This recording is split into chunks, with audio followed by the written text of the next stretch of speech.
حالا دلتون چطوره؟ بریم با هم که تاپر مرد لوتی رو درست کنیم.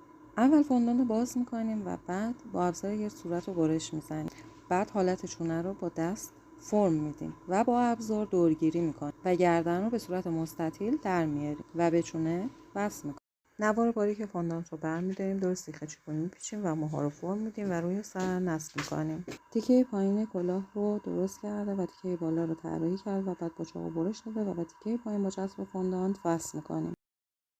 با مولد سیبیلش رو در میاریم. چشم ها هم یه نقطه کوچیک بهش وصل. چشم بعدی رو با اشک کوچیک با دست فرم میدیم. کت لوتی رو اول دور تا دورش رو با ابزار اندازه میزنیم و با چاقو برش میزنیم. یقه لباس رو با صورت 7-8 در میاریم و روی لباس نصب.